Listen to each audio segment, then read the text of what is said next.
প্রতিদিন একরকম মাছ রান্না ভালো লাগে না, তাই আজকে একটু অন্যরকম মাছ রান্না করব গরম মশলা দিয়ে। মাছটা প্রথমে কষিয়ে নেব, সমস্ত মশলা দিয়ে আমি এখন মশলাটা কষায় মাছটা দিয়ে দেবো। মাছটা কষানো হয়ে গেলে এরপর আমি সিদ্ধ করে রেখেছি আলু, এই 3টা মাথা দিয়েছি, একটা লাঞ্জা, একটা চাকা, এই মাছটা কষাই সাইডে রেখে দেবো আমার ছেলের জন্য। এখন আমি নুডলস রান্না করে দেব। ও নুডলস খাবে, একটু বিরক্ত করছিল, তাই একটু পানি দিয়েছি, প্রথমে দিয়ে নুডলসটা দিলাম, একটা ডিম দিব, দিয়ে ডিমটা ভিতরে হাফ হাফ সিদ্ধ হবে, তো পোস্ট দিলে এটা খায় ভালো। তো একটা কড়াইয়ের মধ্যে আমি রসুন কুচি দিয়েছি, একটা কাঁচামরিচ, একটু লবণ, সজনা পাতা দিলাম, দিয়ে সেই সজনা পাতাটা আমি সুন্দর করে একটু নাড়াচাড়া করে নেব, ভাজা হয়ে যাবে, বেশি ভাজবো না, কালারটা গ্রিন থাকতেই আমি নামায় ফেলবো, যেটা সূর্যমুখী খাবো এই জন্য।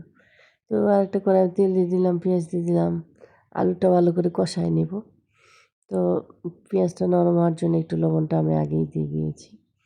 এখন হলুদের গুঁড়া, মরিচের গুঁড়া, জিরা, আদা রসুন বাটা সামান্য একটু দিয়েছি, কারণ মাছে দিয়েছি অর্ধেক, দিয়ে পানিটা দিয়ে আমি একটু কষায় নিব, ভালো করে কষায় নিয়ে কাঁচামরিচ দিয়ে দিলাম।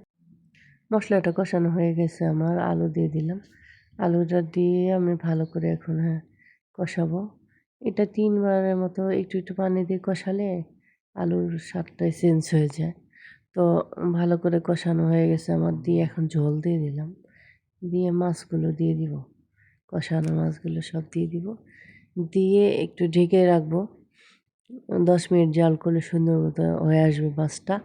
আমি জিরা ফাঁকি দিয়ে দিলাম, জিরা ফাঁকি দিলে একটা সুন্দর একটা ঘ্রাণ আসে, একটু ঢেকে দিলে তখন খুব সুন্দর হয়। তরকারিটা প্রায় হয়ে আসছে আমার, এখন খাওয়ার পালা। তো এই তো আমি খাবারটা নিয়ে, ভিডিওটা ভালো লাগলে লাইক কমেন্ট শেয়ার করে পাশে থাকবেন। আল্লাহ হাফেজ।